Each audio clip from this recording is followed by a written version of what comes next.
ke vitamin selanjutnya, tiamin. Ini tiamin fungsi utamanya merupakan substrat sebagai enzim yang berperan di energi metabolism.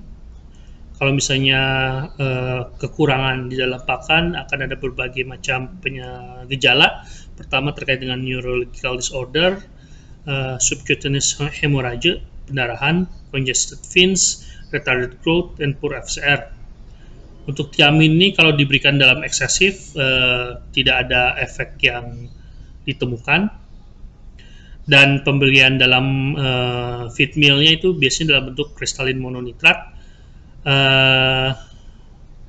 Ada juga yang tiamin hydrochloride, namun biasanya diberikan kepada suplemen yang berbentuk cairan. Ini biasanya digunakan untuk manusia. Ini adalah pathway-nya.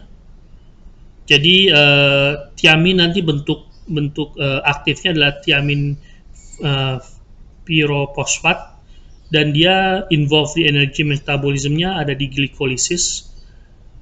Terus ada dua, pertama di transketolase untuk menghasilkan glyceraldehyde 3P. Terus nanti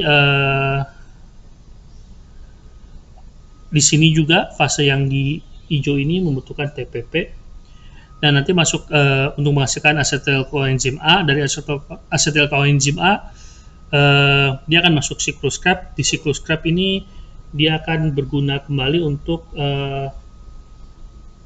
menghasilkan succinyl coenzim A.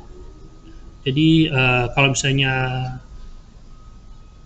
defisiensi di tiamin, ini energi di siklus energinya mungkin akan terganggu juga, metabolisme energi. Oleh karena itu vitamin B biasanya merupakan vitamin yang dibutuhkan dalam jumlah yang relatif kecil ya, secara umum. Tapi kalau misalnya tidak tersedia, dia gejala-gejalanya seperti masalah di energi, masalah di metabolisme karbohidrat, masalah di metabolisme protein itu akan terjadi. Yang kedua adalah riboflavin. Fungsinya riboflavin adalah intermediari dari transfer elektron, terutama sebagai kofaktor untuk flavin mononukleotide atau FMN dan flavin adenin nucleotide atau FAD, including juga berfungsi sebagai neurotransmitter katabolism dan aktivasi vitamin B6 yang memerlukan FAD dan FMN ini. Jadi fungsi utama dari riboflavin ini pembentukan kofaktor sebagai FMN dan FAD, dan kedua ini sangat berperan sebagai dalam transfer elektron.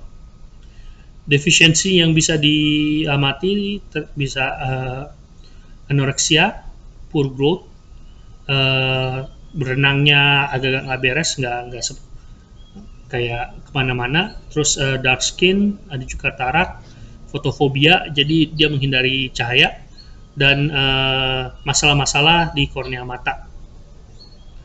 Untuk excessive intake-nya tidak ada yang terrecord, jadi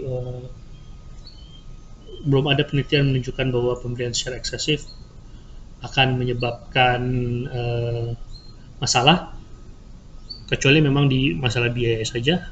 Dan untuk form di feed meal-nya dia dalam bentuk kristalin, merupakan produk dari fermentasi.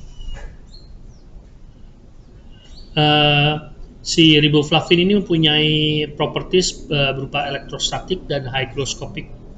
Jadi kalau misalnya ditempatkan dalam mixer, dia akan kayak mengumpul, sehingga tidak bisa dimix secara baik. Oleh karena itu biasanya penggunaannya itu di spray dry, disprot dengan menggunakan spray, dan tidak dimasukkan ke dalam mixer. Nah, ini adalah pathway dari riboflavin. Jadi di sini di pembentukan NAD, pembentukan FMN sini dari FMN menjadi FMN H2, dan pada proses ini akan melepaskan hidrogen yang akan digunakan untuk ATP sintase.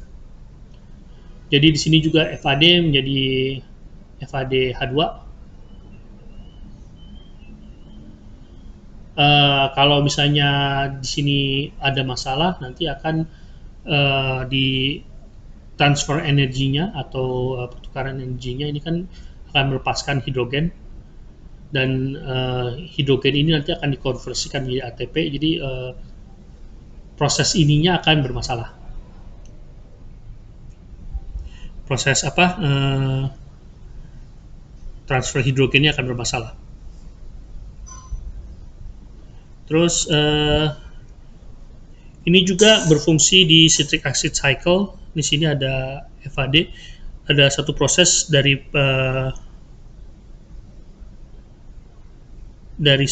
succinate sampai ke fumarate, ini akan membutuhkan FAD. FAD akan dikonversi menjadi FADH2. Terus juga ada di fatty acid oksidasi asam lemak.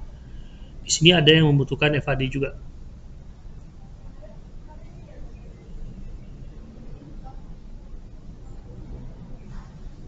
Nah, di sini nih, FAD dari fatty acetyl coenzim A menjadi apa nih, transsigma enoyl coenzim A.